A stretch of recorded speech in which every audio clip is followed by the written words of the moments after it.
Hello, আমার প্রিয় ছাত্রছাত্রী, আশা করি তোমরা সবাই ভালো আছো। আজকে তোমাদের সঙ্গে যে বিষয়টি নিয়ে আলোচনা করব সেটা হলো মাধ্যমিক গণিত বা মাধ্যমিক অঙ্ক থেকে পাটিগণিতের 12 নম্বরের প্রশ্ন থাকছে। তার মধ্যে কিন্তু একটি 5 নম্বরের অঙ্ক কিন্তু তোমাদের করতেই হবে, মানে দুটো 5 নম্বরের অঙ্ক থাকবে, তার মধ্যে থেকে একটি অঙ্ক করতে হবে। সেই 5 নম্বরের কিছু ইম্পর্টেন্স অঙ্ক এবং মাধ্যমিকে বিগত বছরগুলিতে এসে এরকম কিছু অঙ্ক আজকে তোমাদের সঙ্গে শেয়ার করব। তাহলে পূর্বের নির্ধারিত কথা মতো কিন্তু সেই পাটিগণিতের অঙ্ক আবারও নিয়ে চলে এসেছি। তাহলে চ্যানেলটি ভালো লাগলে অবশ্যই মনে করে সাবস্ক্রাইব করে দিও। দেখে নাও তাহলে কী কী অঙ্ক এখানে আছে এবং প্রত্যেকটার কিন্তু ওখানে উত্তর করে দেওয়া আছে। তোমরা প্র্যাকটিস করে প্রত্যেকটার সঙ্গে উত্তর মিলছে কিনা একটু কমেন্ট বক্সে লিখে জানাবে। তাহলে শুরু করা যাক। প্রথম অঙ্কটা, কোনো ব্যাংক বার্ষিক 5% হারে সরল সুদ দেয়। ওই ব্যাংকে সমীরবাবু বছরের প্রথমে 15,000 টাকা জমা দেওয়ার, এখানে কিন্তু এটা হবে 3 মাস পরে 3,000 টাকা তুলে নিলেন এবং টাকা তুলে নেওয়ার 3 মাস পরে আবার তিনি 8,000 টাকা জমা দিলেন। ওই বছরের শেষে সমীরবাবু সুদে আসলে কত টাকা পাবেন? এখানে কিন্তু উত্তর হবে 20,837.50 টাকা। নেক্সট অঙ্ক হচ্ছে, একটি তাঁত সমবায় সমিতি যন্ত্রচালিত তাঁত ক্রয় করার সময় 15,000 টাকা ধার নেন। 5 বছর পরে সেই ধার শোধ করতে সমিতিকে 22,125 টাকা দিতে হলো। ব্যাংকের বার্ষিক শতকরা সুদের সরল সুদের হার নির্ণয় করো। এখানে কিন্তু উত্তর হবে 9.5%। নেক্সট প্রশ্ন হচ্ছে, বার্ষিক 4% হার সুদে কত টাকা 2 বছরের সরল সুদ ও চক্রবৃদ্ধি সুদের অন্তর 80 টাকা হবে? উত্তর কিন্তু হবে 50,000 টাকা। এই অঙ্কটা কিন্তু ভিভিআই, আবারও বলছি এই অঙ্কটা কিন্তু ইম্পর্টেন্ট ভিভিআই, এই অঙ্কটা কিন্তু ভালো করে করবে। আরেকবার বলছি, বার্ষিক 4% হার সুদে কত টাকার 2 বছরের সরল সুদ ও চক্রবৃদ্ধি সুদের অন্তর 80 টাকা হবে? উত্তর হবে কিন্তু 50,000 টাকা। নেক্সট অঙ্ক, 10,000 টাকার 5% বার্ষিক সুদের হারে 2.5 বছরের সমূল চক্রবৃদ্ধি কত হবে? উত্তর হবে কিন্তু 11,300.63 টাকা। নেক্সট প্রশ্ন, বার্ষিক 10% চক্রবৃদ্ধি সুদের হারে কত বছরে 4,000 টাকার সমূল চক্রবৃদ্ধি 5,324 টাকা হবে? উত্তর হবে 3 বছর। যদি 6 মাস অন্তর সুদ আসলের সঙ্গে যুক্ত হয়, তাহলে বার্ষিক 10% চক্রবৃদ্ধি হার সুদে 4,000 টাকার 1.12 বছরে সমূল চক্রবৃদ্ধি ও চক্রবৃদ্ধি সুদ কত হবে? এই অঙ্কটাও কিন্তু, আবারও বলছি, এই অঙ্কটাও কিন্তু ইম্পর্টেন্ট। উত্তর কত হবে দেখে নাও। উত্তর হবে হচ্ছে 9,261 টাকা এবং 1,261 টাকা। মানে দুটো উত্তর কিন্তু এখানে চেয়েছে, একটা হচ্ছে চক্রবৃদ্ধি, সমূল চক্রবৃদ্ধি, আর শুধু সুদ। তারপরের অঙ্ক হচ্ছে, আমিনুর একটি ব্যাংক থেকে 64,000 টাকা ধার নিয়েছে। যদি ব্যাংকের সুদের হার প্রতি বছরে প্রতি টাকায় 25 পয়সা হয়, তবে ওই টাকায় 2 বছরের চক্রবৃদ্ধি সুদ কত হবে? 3,240 টাকা। উত্তর কিন্তু করে দেওয়া আছে।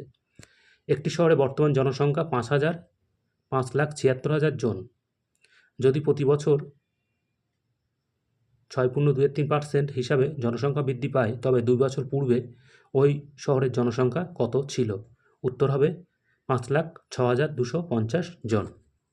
নেক্সট অঙ্ক, তোমার কাকা কারখানায় একটি মেশিনের মূল্য প্রতি বছর 10% হারে হ্রাসপ্রাপ্ত হয়।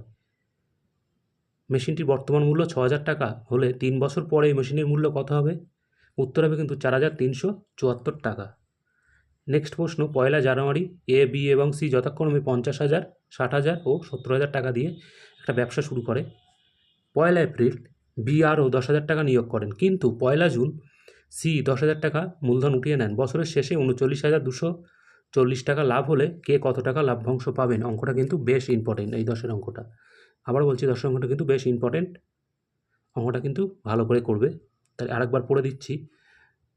1 জানুয়ারি এবিসি যথাক্রমে 50,000, 60,000 ও 70,000 টাকা দিয়ে একটি ব্যবসা শুরু করেন। 1 এপ্রিল আর বি আরও 10,000 টাকা নিয়োগ করেন, কিন্তু 1 জুন সি 10,000 টাকা মূলধন উঠিয়ে নেন। বছরের শেষে 39,240 টাকা লাভ হলে কে কত টাকা লাভ্যাংশ পাবেন?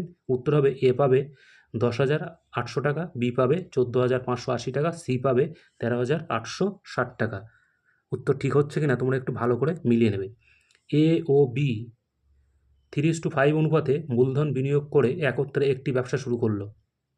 6 মাস পরে সি বি এর মূলধন বিনিয়োগ করে ব্যবসায় অংশগ্রহণ করে, মানে 6 মাস পর সি যোগদান করলো, সেটা হচ্ছে বি এর মূলধন বিনিয়োগ করে। বছরের শেষে এ, বি ও সির প্রাপ্ত মূলধনের অনুপাত বা লাভের অনুপাত কত হবে? উত্তর হবে 6:10:5। দুই বন্ধু যথাক্রমে 40,000 50,000 টাকা দিয়ে যৌথভাবে ব্যবসা শুরু করলো। তাদের মধ্যে এই চুক্তি হয় যে লাভের 50% নিজেদের মধ্যে সমান ভাগে এবং বাকি লাভ মূলধনের অনুপাতে ভাগ হবে।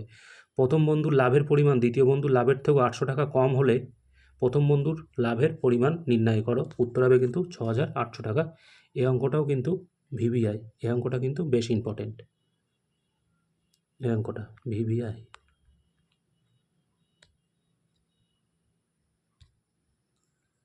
নেক্সট অঙ্ক, প্রীতি, সোনালী ও অঙ্কিতা যথাক্রমে 6,500 টাকা, 5,200 টাকা, 9,100 টাকা মূলধন নিয়ে একটি ব্যবসা শুরু করলো।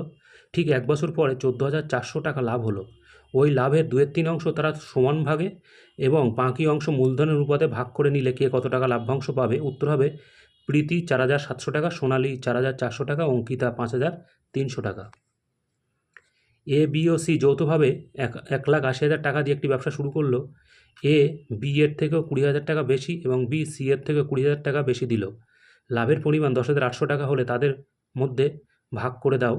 তাহলে এ কত টাকা পাবে? 4,800 টাকা, বি 3,600 টাকা, সি 2,400 টাকা। এ, বি, সি যথাক্রমে 6,000, 8,000 ও 9,000 টাকা দিয়ে মূলধন নিয়ে একটি একত্রে ব্যবসা শুরু করলো। কয়েক মাস পর এ আরও 3,000 টাকা, এই কয়েক মাস পর এটা কিন্তু খুব সুন্দর অঙ্ক, আরও 300 টাকা ব্যবসায় লগ্নি করলো। বছরের শেষে মোট 30,000 টাকা লাভ হলো। সির ভাগে 10,800 টাকা লাভ্যাংশ পেল। এ কখন আরও 3,000 টাকা লগ্নি করেছিল? উত্তর হবে কিন্তু 4 মাস। এই অঙ্কটাও কিন্তু ভিভিআই। আবার বলছি, এটা ভীষণ ইম্পর্টেন্ট অঙ্ক, মাধ্যমিক 2025-এ কিন্তু এই অঙ্কটা আসার মতো অঙ্ক। 3 বন্ধু যথাক্রমে 1,20,000 টাকা, 1,50,000 টাকা ও 1,10,000 টাকা মূলধন নিয়ে একটি বাস ক্রয় করে। তারা ঠিক করে যে সেই আয়ে 2/5 অংশ কাজের জন্য 3:2:2 অনুপাতে ভাগ করবে এবং বাকি টাকা মূলধনের অনুপাতে ভাগ করে নেবে। কোনো এক মাসে যদি 29,260 টাকা আয় হয় তবে কে কত টাকা পাবে নির্ণয় করো। উত্তর হবে 10,500 টাকা, 10,274 টাকা, 8,426 টাকা। 3 বন্ধু পাবে। এই ছিল মোট পাটিগণিতের প্রশ্ন। এখান থেকে কিন্তু 5 নম্বরের প্রশ্ন আসার মতো কিন্তু অনেকটা অঙ্ক আছে। তোমরা ভালো করে প্র্যাকটিস করবে এবং এখনও কিন্তু প্র্যাকটিস করতে শুরু করে দাও, কারণ টেস্ট এবং ফাইনালে কিন্তু ভালো রেজাল্ট করতে হবে এবং সাথে সাথে কিন্তু 100-এ 100 পেতে হবে অঙ্কে। তাহলে আবারও কিন্তু সামনে বীজগণিতের অঙ্ক নিয়ে আসতে চলেছে নেক্সট ভিডিওতে। অবশ্যই তোমরা চ্যানেলটিকে সাবস্ক্রাইব করে দিও। ধন্যবাদ, ভালো থেকো।